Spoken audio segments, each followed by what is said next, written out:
Sled Camp 2024, first official ride of the season, and we got enough snow here. Maybe not too much snow, but got the sleds out. First first ride on the XRS Turbo.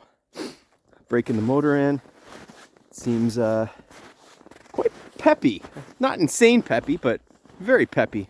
Chassis seems very nice. Anyways, out to the first ride.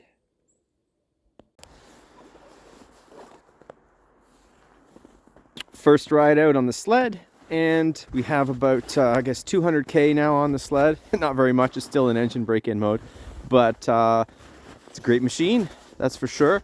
Some of the neat things about it that I kind of missed in the first video, and now that I've actually ridden the thing, at least got some K under me. My last sled was a 2019 Renegade X with the 850, and this is essentially the same sled except turbocharged, and instead of a Gen 4 it's a Gen 5. So the biggest difference between these two sleds, the Gen 4 and the Gen 5, I would say is the handling.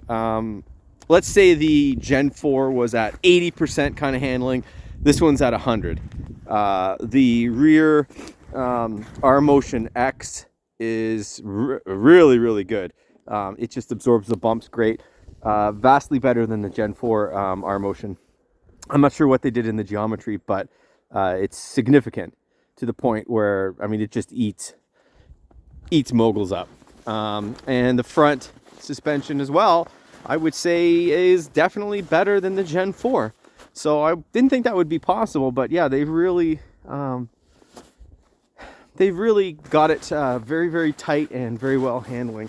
So shock wise, I have it on the softest setting, and it still rides pretty stiff. Like, not stiff enough that you're going to start hurting your back or anything like that, but on the medians, I haven't tried the medium or hard settings yet, so those would be significantly oh, look at that. Jeez, it gets some good exhaust.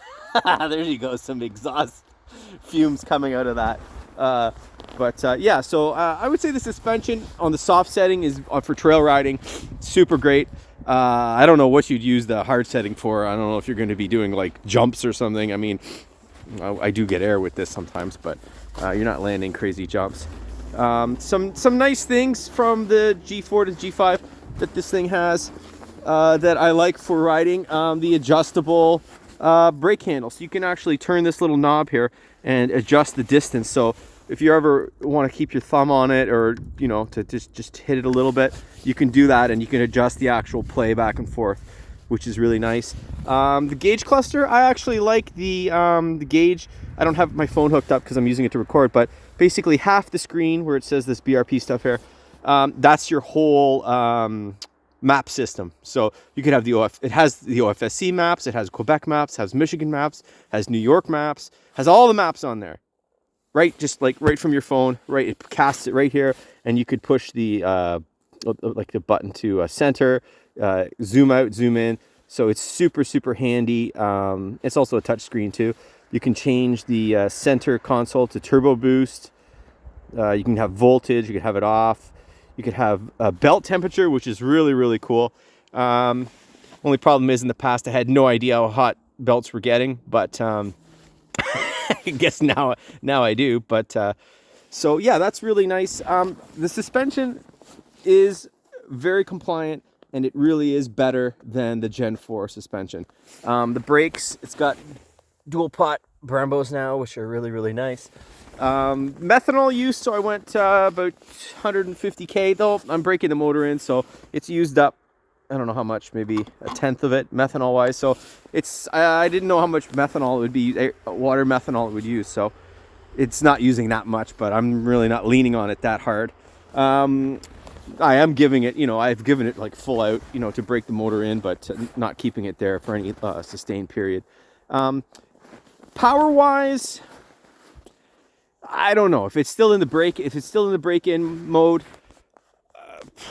Compared to a normal 850, power-wise, I mean, it is faster. There's no doubt about it, faster. But is it, oh my God, hang on to the handlebars fast? No, it's not. It's like a 850 on mild steroids. How's that?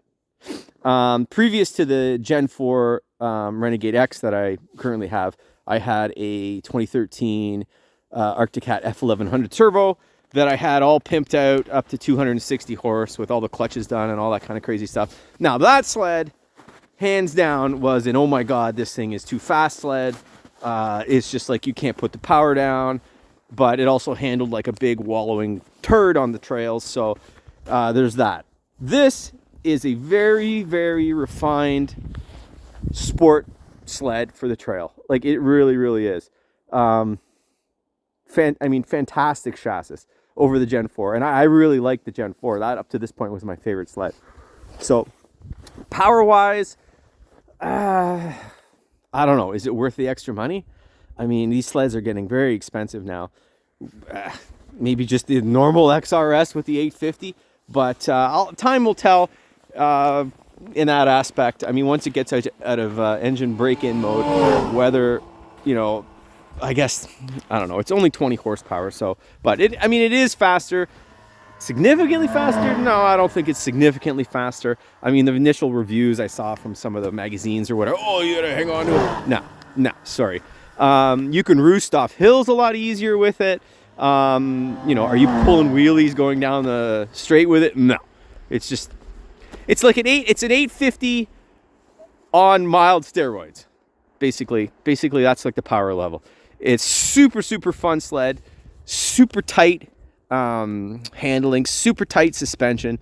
It can absorb the bumps like going out of style. It's like very, very compliant. Yeah, so overall, super great sled. Is it worth the money, the extra money for the turbo system? I don't know yet. I mean, it's a totally fun sled, but I don't know. I thought it was going to have a bit more jam than it does, but I have to really get on the lake. I mean, you know, you can't tell on trails because you're only going 50 kilometers an hour on the trails, so very, very hard to tell how much power you could put down. But yeah, very nice sled. I was just going to think here if there's anything else. I don't know. 2 studs per window. I mean, it's not a drag racing sled, but it hooks up good. But yeah, basically, it's just a much, much tighter, better designed version of the Gen 4. And the turbo, also one neat thing. I mean, I've driven some other turbocharged machines. I used to have a turbocharged race car, crazy one, and the 1100 turbo, which was a crazy, you know, 260 horsepower sled. You could feel it was turbocharged. Like, there was some lag. This thing, to be honest, I cannot tell that this thing has a turbocharger. It's a little bit quieter running than the standard 850, but I just can't tell. I mean, there's no lag. There's no onset of like a rush of boost. I can't even hear the turbo whistling or making any sort of pop-off valve noises or anything like that. So it's really, to drive it, it just feels like a 850 with a little bit more power. You know, 20 horse. I mean, what's 20 horse? But yeah, so I'll have to get it on the lake once the engine's broken in. Still got like 80% more to go. So, and do some quarter mile times. But we were doing some drag racing on a private field today with my buddies, 850 Polaris. And I mean, my other 850 was always faster than that sled. This one's obviously faster, but is it a lot faster? I don't know. We're going to have to see. But anyways, first ride out in the sled. Very fun sled. And we'll see how the season goes with it.